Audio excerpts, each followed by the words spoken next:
Sir, आज राजा का तालाब में आपकी पौंग बांध विस्थापितों के साथ जो एक विशेष बैठक थी, तो इस विषय में आप ज़रा अवगत करवाएं कि आज का कार्यक्रम क्या था और किस लिए ये मीटिंग बुलाई थी, तो प्लीज़ ज़रा उसके बारे में बताएं। ये मीटिंग इसलिए रखी गई थी कि हमारी जो पेशी की तारीख आ रही है वो 1 सितंबर आ रही है और 1 सितंबर को भी केस में फाइनल हियरिंग हो सकती है। तो हमारे जो कोर कमेटी के मेंबर हैं जो इस सुप्रीम कोर्ट में इस केस को लीड कर रहे हैं और मुझे और मेरे कोर्ट में दूसरे जो वकील हैं उनको असिस्ट कर रहे हैं और लोगों के और मेरे बीच में जो ब्रिज हैं, आज उनके साथ मीटिंग हुई कि इस केस में किस तरीके से आर्गूमेंट किया जाएगा और किन किन सीनियर वकील्स को किया जाएगा और किस तरीके से हम अपनी इफ़ेक्टिव हियरिंग वहाँ पे करवा सकें ताकि लोगों को उसका लाभ मिले और वहाँ पे अपने केस में जीत हासिल कर सकें। तो कैसी संभावना रहेगी सर आने वाले समय में, जैसे हियरिंग आप बता रहे हैं 1 तारीख को है, तो कैसी संभावना रहेगी इस केस में और लोगों को कहाँ तक न्याय मिलने की संभावना है? देखिए, मैंने पहले भी आपको बताया था कि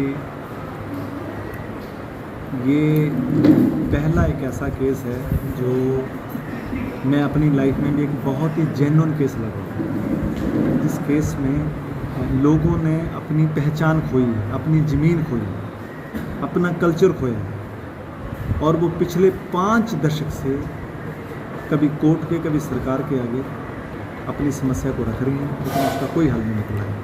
और आज वो एक सुनहरा मौका आया है कि सुप्रीम कोर्ट अंततः हमारी बात को सुनने के लिए राज़ी हो गया है।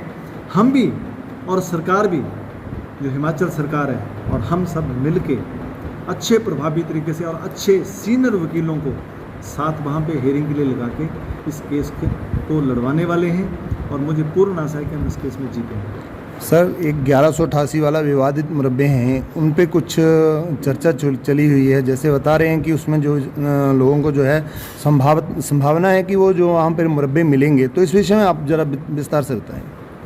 नहीं, देखिए, मैंने आपको पहले बोला था कि कोर्ट के सामने हमारी 3 प्रेयर जी। पहली प्रेयर ये है कि जो सब गवर्नमेंट्स के बीच में MOU हुआ, उस MOU के तहत एक रिजर्व लैंड रखी गई थी जो सिर्फ डैम हस्तियों के लिए रखी गई थी, हमें उसमें मिलना चाहिए। और उसके ऊपर मोहर जो है वो 1996 में सुप्रीम कोर्ट ने अपनी जजमेंट में लगा दी थी। उस जजमेंट का एक सिरे से लेकर दूसरे सिरे तक जो है वो इम्प्लीमेंटेशन हुआ ही नहीं। आज हमें लैंड वहाँ दी जा रही है जहाँ पूरा रेट है, जहाँ आदमी खड़ा नहीं हो सकता है। अच्छा, और बहुत सारी लैंड तो ऐसी है जो पाकिस्तान के बॉर्डर पे है और भारत के बॉर्डर पे है और उसमें पूरी जो लैंड है उसमें या तो BSF का या SSB का या CRPF का उसका पैरा है। तो वो लैंड जैसे दी वैसे नहीं दी।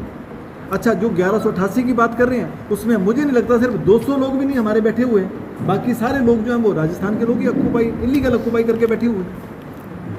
तो सर, जो जैसर फार्म है उसका भी सुनने में आया कि वहाँ पे भी जगह खाली काफ़ी पड़ी हुई है और जो वांगड़ फार्म है तो उस पर भी कोई प्रक्रिया चली हुई है या क्या आगे क्या रहे? देखिए, मैं आपसे फिर कह रहा हूँ, हम तो एक भी इंच टस से मस नहीं होने वाले हैं। जिस तरह से अपनी उपजाऊ भूमि हमने दी है उसी तरह से उपजाऊ भूमि हम लेने वाले हैं और वहाँ भूमि लेने वाले हैं जहाँ रेलवे स्टेशन होगा, जहाँ बस अड्डा होगा, जहाँ हेल्थ सुविधाएं होंगी, जहाँ स्कूल होंगे, जहाँ हमारे बच्चे पढ़ेंगे।